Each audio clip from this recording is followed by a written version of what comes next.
In the last game of the Super Wildcard weekend on Sunday night, the Cleveland Browns came out with a massive surprise as they rolled their division rival Pittsburgh Steelers, winning their first playoff game in what feels like an eternity. Within 1 year, Kevin Stefanski has transformed an organization that was the perennial laughingstock of the league from arguably their lowest point and the disaster that was Freddie Kitchens into a real team.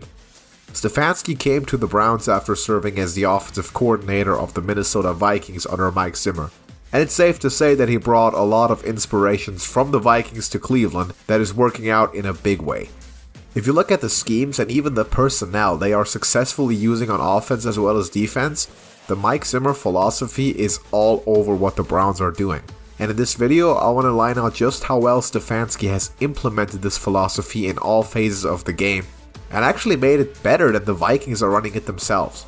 Starting on offense, the focus has radically shifted from Baker playing loose and aggressive, practically forcing the ball down the sidelines to Jarvis Landry and Odell Beckham, to a run-first, ball-control offense that values offensive line play as well as durable running backs that can wear a defense down.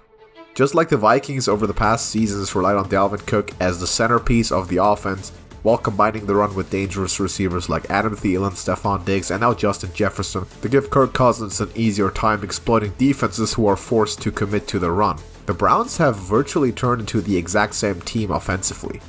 Neither Kirk Cousins nor Baker Mayfield are superstar quarterbacks that take games over in the fashion of Aaron Rodgers, but both are deadly in the right system, when they're able to play mistake-free, with good matchups down the field and supported by a dominant rushing attack. Nick Chubb and Kareem Hunt can hit explosive runs at any point, and once defenses get worn down and start creeping that strong safety down into the box more and more, it opens up the pass game for Baker down the field later in the game. Let's look at this play as a perfect example. Still the first quarter, Cleveland has already jumped out to a 14-0 lead with some turnovers, and they are establishing the run game from the very start. Look at the dominance up front as Nick Chubb takes it nearly untouched for 18 yards right out of the game. This is the fearsome Steelers defensive front, mind you, but the Browns live and die by the run. Look at him getting a hat on a hat up front, huge inside lane through the B-gap for Chubb to make his way into the secondary.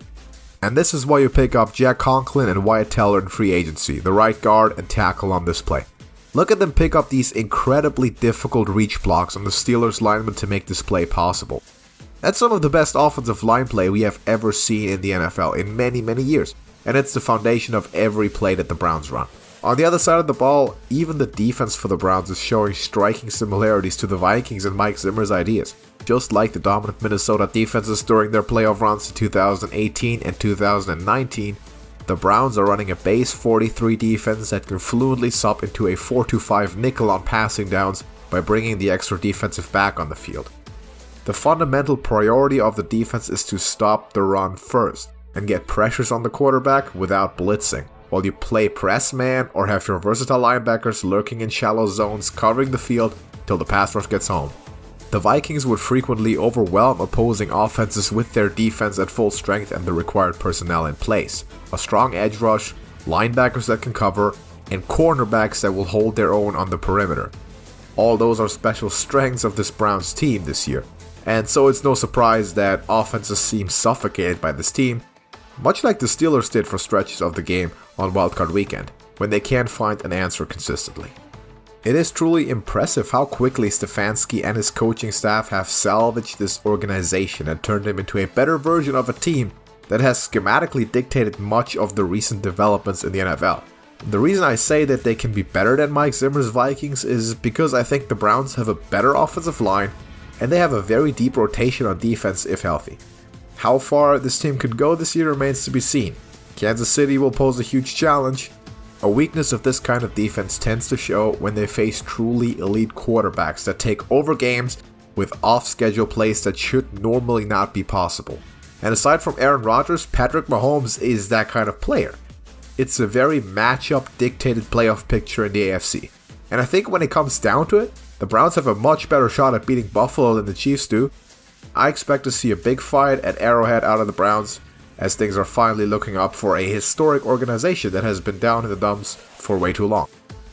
Thank you very much for watching the video. If you found it insightful, please leave me a like and consider subscribing to Beyond Football.